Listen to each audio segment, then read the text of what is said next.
कि जब महाभारत का युद्ध समाप्त हो गया, सारे वीर मारे गए, तो भगवान ने अर्जुन से कहा कि अब रथ से उतरो। अर्जुन से कहा कि अब तो युद्ध समाप्त हो गया, सारे मारे जा चुके हैं, तो अब इस रथ का काम क्या, उतरो। तो अर्जुन ने कहा कि भगवान पहले आप उतरो, क्योंकि भगवान ही तो सारथी थे, आगे बैठे थे। तो भगवान ने कहा नहीं अर्जुन, पहले तुम उतरो। और भगवान ने अर्जुन को उतारा, फिर स्वयं उतरे।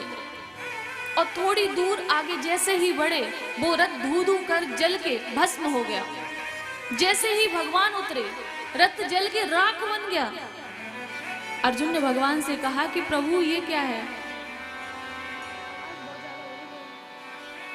कि प्रभु ये क्या है, ये रथ जला कैसे? तो भगवान ने कहा कि शत्रु पक्ष की सेना के द्वारा ये रथ बहुत पहले जल चुका था। जो ये रथ के पहिए हैं ना, इनको धरती के नीचे से शेषनाग पकड़े हुए थे। बोले कर्ण से क्या तुम बच पाते? तुमको लग रहा है वो तुमसे कम बलशाली था? सूर्यपुत्र कर्ण क्या तुमसे कम बलशाली था? बोले उसके बाणों से, भीष्म पितामह द्रोणाचार्य के बाणों से ये कब का जल चुका था। बस फर्क इतना था कि तुम्हें दिखाई नहीं दे रहा था। शेषनाग इसके पहियों को पकड़े थे और हनुमान जी इसकी पताका पे बैठे थे, और मैं स्वयं रस्सी पकड़ के रथ की आगे चला रहा था, इसलिए रथ बचा हुआ था। और जैसे ही युद्ध समाप्त हुआ, मैं इससे उतरा, हनुमान जी अपने स्थान पर गए, शेषनाग जी ने अपना स्थान छोड़ दिया, और मैं नीचे उतर के आ गया तो जल के राख बन गया।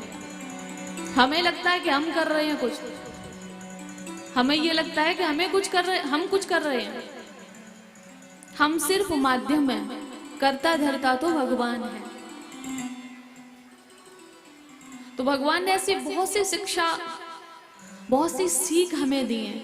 ये महाभारत की कथा, भागवत की कथा, गीता, रामायण, ये आप जिनके चरित्र पढ़ते हो, चाहे भगवान के भक्तों के, वो हमारे लिए हैं कि हम उनको पढ़ें, हम उनको सुने और अपने जीवन में परिवर्तन लाएं। क्योंकि जब तक दिशा नहीं बदलोगे, दशा नहीं बदलेगी। दशा बदलने के लिए दिशा बदलनी पड़ेगी। जब आप कहीं जाने के लिए कोई रास्ता तय करते हो, मान लो यहां से देवघर जाना है और आप किसी रास्ते पर चल पड़े, अब आप ये बताइए, अगर आप गलत रास्ते पे जा रहे हो तो देवघर पहुंचोगे? बोलो। किसी जंगल में, किसी पहाड़ी में अटक ही जाओगे? बोलो, नहीं पहुंचोगे। और अगर आप सही रास्ता पकड़ लोगे तो पहुंच जाओगे। तो अभी क्या है कि हमने सही रास्ता नहीं पकड़ा है। अभी सही रास्ता क्या है, ये हमने सुना है, लेकिन अभी पकड़ा नहीं है। मैंने क्या कहा? मेरे बताने से या किसी और के बताने से, किसी गुरु, किसी संत, किसी महापुरुष के बताने से आपको रास्ता का पता चलेगा कि उस मंजिल की ये रास्ता है, लेकिन उस मंजिल तक तब पहुंचोगे जब उस राह पे चलोगे।